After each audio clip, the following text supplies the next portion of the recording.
Varicose వ్యాధితో బాధపడుతున్నారంట. తక్కువ ఖర్చుతో ట్రీట్మెంట్ కావాలి అనుకుంటే ఎవిస్ హాస్పిటల్ని సంప్రదించండి. నమస్కారం. పంచతంత్ర కథలు చెప్పుకుంటున్నాం కదా, అందులో ఒక ప్రత్యేకమైన కథ చెప్పుకుందాం.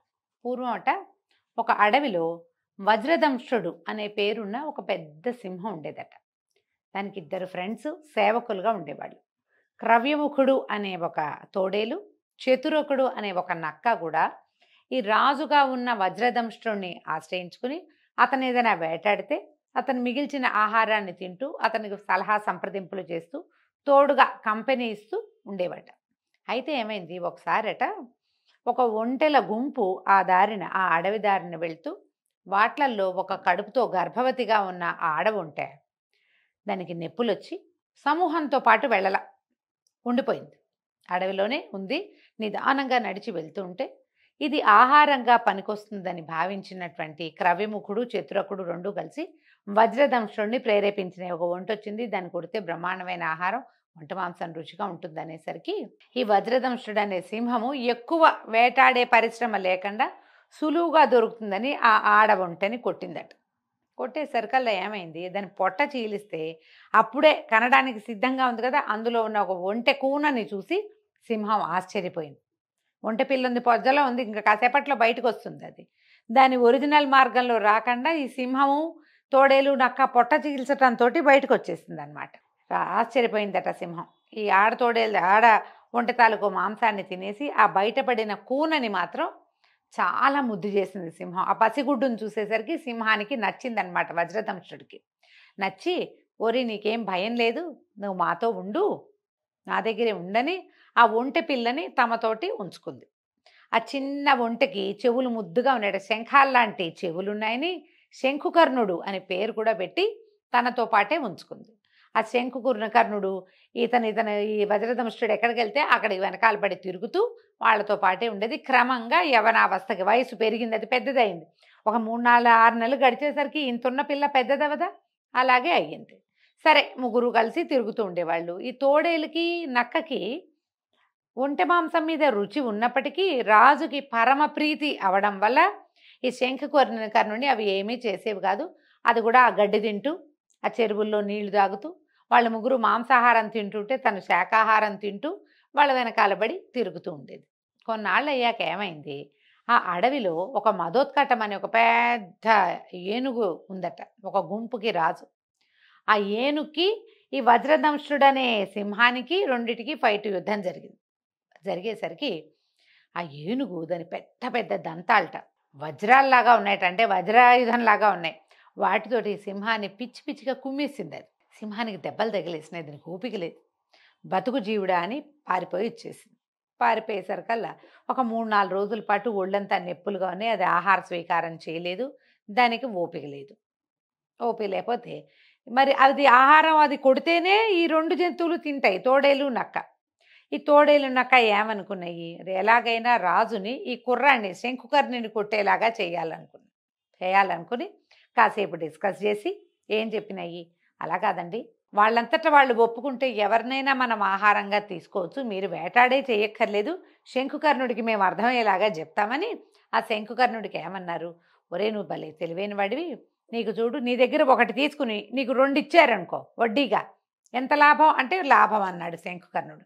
ఎవరైనా సరే రూపాయికి 3 రూపాయలు ఇస్తే మనకు లాభం కాదు, నీ దగ్గర 100 రూపాయలు ఇవ్వు, నేను నీకు 3 రూపాయలు ఇస్తా అంటే అనేసరికల్లా ఈ శంఖుకర్ణుడు అన్నాడు, అంత వడ్డీ వస్తే చాలా మంచిది, చెప్పండి ఏం వడ్డీ ఇస్తారో, ఎలా ఇస్తారో చెప్పండి అంటే వీళ్ళు ఏమన్నారు, క్రవ్యముఖుడును, చిత్రకుడు, నువ్వు కంగారు పడకు, నీ ఒంట్లో నుంచి ప్రభువుకి ఆకలిస్తోంది, ఇంత మాంసం ఇవ్వు, ప్రభువు నీకు 2 మాంసాన్ని ఇస్తాడు అనేసరికి ఇది మాంసం నేనేం చేసుకుంటాను అనుకోలేదు, దాన్ని తెలివి తక్కువతాను అనమాట ఆ ఒంటె, ఆ శంఖుకర్ణుడు. అదేమంది, తప్పకుండా నాకేం అభ్యంతరం లేదు, 1కి 2 లభించటం మంచిది, మన ప్రభువు చాలా గొప్పవాడు, కానీ ఈ వ్యవహారంలో ధర్మదేవతని మధ్యలో పెట్టండి మరి అంటే. సరే, ధర్మదేవతని సాక్ష్యంగా పెట్టుకుని నీ దగ్గర 1 వంతు మాంసం తీసుకుని నీకు 3 మాంసం ఇచ్చేటట్టుగా మేము రాజును ఒప్పిస్తామని చెప్పిన తర్వాత రాజు దగ్గరికి తీసుకుపోయి మీకు బాగా దెబ్బలు తగిలినాయి, మీకేమో ఓపిక లేదు, శంఖుకర్ణుడు మీకు ఓపిక కోసం, మీకు ఆకలి తీరటం కోసం తన మాంసం ఇస్తానన్నాడండి. అతను ఇచ్చిన మాంసానికి 2 అంటే మొత్తం 3 మాంసాన్ని మీరు ఇవ్వాలి మళ్ళీ. దీనికి ధర్మదేవతని మేము సాక్ష్యంగా పెడుతున్నాము. మీ ఉద్దేశం ఏమిటండి అని అడిగారు. ఈ వజ్రదంష్టుడికి కొంత బాగానే అర్థమైంది. సరే ధర్మదేవతని మధ్యలో పెట్టండి, మరి ధర్మం ప్రకారం శంకుకర్ణుడికి ఇచ్చేస్తాం మాంసం అని చెప్పింది. ఎప్పుడైతే రాజు ఒప్పుకున్నాడో ఈ శంకుకర్ణుడిని కొట్టడానికి, ఈ క్రవ్యముఖుడు అనే పేరున్నటువంటి తోడేలు, చతురకుడు అని పేరున్నటువంటి నక్క 2 కలిసి చెరో పక్క నుంచి మీదపడి ఈ శంకుకర్ణుడి పొట్టని ఇష్టం వచ్చినట్టు చీల్చేసరికల్లా పడిపోయాడు శంకుకర్ణుడు. ఏముందండి, ఒంటె ప్రాణానికి ఎంత, పొట్ట చీల్చంగానే చచ్చిన ఎంత పని అయిపోతుంది. అది కాస్త గుడ్లు తేలేసి కింద పడిపోయింది. కింద పడంగానే ఈ రాజు వజ్రదంష్టుడు అనే సింహం ఏమందంటే, ఓహో చాలా బాగుంది, ఆహార స్వీకారం చేయొచ్చు, నేను కొంచెం స్నానం చేసి కాస్త దేవతార్చనను ముగించుకుని వస్తాను, మీ ఇద్దరు ఈ శంకుకర్ణుడికి కాపలా ఉండండి అని సింహం వెళ్ళిపోతే క్రవ్యముఖుడు చతురకుడు ఇద్దరు నుంచున్నారు. ఈ చతురకుడు కనిపించింది, ఈ ఐడియా నాది, ఈ శంకుకర్ణుని పడగొట్టచ్చు అనే ఐడియా నేను ప్లాన్ చేసి నేను క్రవ్యముఖుడికి చెప్పి మేమిద్దరం కలిసి రాజుగారి దగ్గర వర్కౌట్ చేస్తే, ఇప్పుడు రాజు మొదట తిని మేము తర్వాత తింటే ఎట్లా? ఒకటి. రెండోది 3 భాగాలు ఎందుకు అవ్వాలి? ఇది రెండో పార్ట్, ఇది 3 పార్ట్స్ అయిపోతుంది. ఒకటి చూడండి, సింహం తినేస్తుంది, లయన్ షేర్ అంటాం. సింహాన్ని ఏమంటాం మనం? సింహభాగం అని చెప్పుకుంటాం తెలుగులో. ఇంగ్లీష్లో లయన్ షేర్ అంటారు. అంటే బిగ్గెస్ట్ షేరు లయన్ది, సింహాన్ని. 2 భాగాలు మిగులుతాయి, అందులోంచి మళ్ళీ దీనికి భాగం ఇవ్వాలి, ఎలాగైనా ఇది మొత్తం మనమే తినాలని చతురకుడు ఆలోచించి ఏమంది, ఓ క్రవ్యముఖుడా, నీకు అసలు ఆకలిస్తున్నట్టుంది, నీకు అసలే ఆకలికి ఆగలేని ప్రాణం, ఏదైనా కొంచెం తినేసి రాజుగారికి నేను ఏదైనా చెప్తాను అని చెప్పింది. చెప్పేసరికల్లా క్రవ్యముఖుడు అనుకున్నాడు, ఓహో రాజు వేరు, మేమిద్దరం క్లోజ్ ఫ్రెండ్స్, ఈ చతురకుడు నన్ను కవర్ చేస్తాడనుకుని గబగబా ఆ ఒంటె శరీరంలో మొహం తుడిచి గుండెకాయ పార్టు తినేసాడు. ఈ లోపల సింహం ఏమైంది, స్నానం చేసి దేవతార్చన ఏం చేసుకుంటుందో సింహం, అదేదో అర్చన ముగించుకుని వచ్చేసరికల్లా దగ్గరకు వస్తే ఏముంది, ఆ ఒంటె తాలూకు గుండె పార్టులో బొరియ పెట్టుంది, దాని పొట్ట ఆల్రెడీ చీల్చబడింది, పొట్టలోంచి దీనిలా గుండె తినేసింది. పిచ్చి కోపం వచ్చేసింది స్నేహం. ఈ సింహం పెద్దగా గర్జించింది, ఎవడ్రా దుర్మార్గుడు, ఇది ఒంటె శరీరంలో శంకుకర్ణుడి యొక్క గుండెని తిన్నవాళ్ళు ఎవరు, వాళ్ళు అంతు చూస్తాను నేను అనగానే ఈ క్రవ్యముఖుడికి ఉలుక్కుపడ్డాడు, భయం వేసింది. గబగబా చతురకుడి వైపు చూశాడు, ఏదో కవర్ చేస్తానన్నాడు కదా అందుకని చూసేసరికల్లా చతురకుడు, ఏమిటో నీ పాటికి నువ్వు తినేసి నా వైపు చూస్తావు, నువ్వు చేసిన వెధవ పనికి ఫలితం నువ్వే అనుభవించాలి, చెప్పు రాజుకి ఏం సమాధానం చెప్తావు అన్నది. ఆనంగానే క్రవ్యముఖుడు హడిలిపోయాడు, అయ్యో బాబోయ్, ఇక్కడే నుంచున్నావంటే ఈ వెధవ కవర్ చేసేది ఎలాగూ లేదు, దుర్మార్గుడు, రాజుగారు కనుక మీద పడ్డాడంటే ఒక్క వేడుకు చంపేస్తాడు, ఒకటే దెబ్బ, పంజాబెట్టి కొడితే సింహం కొడితే తోడేలాగదు. బెదిరిపోయి క్రవ్యముఖుడు అక్కడి నుంచి పరిగెత్తేశాడు.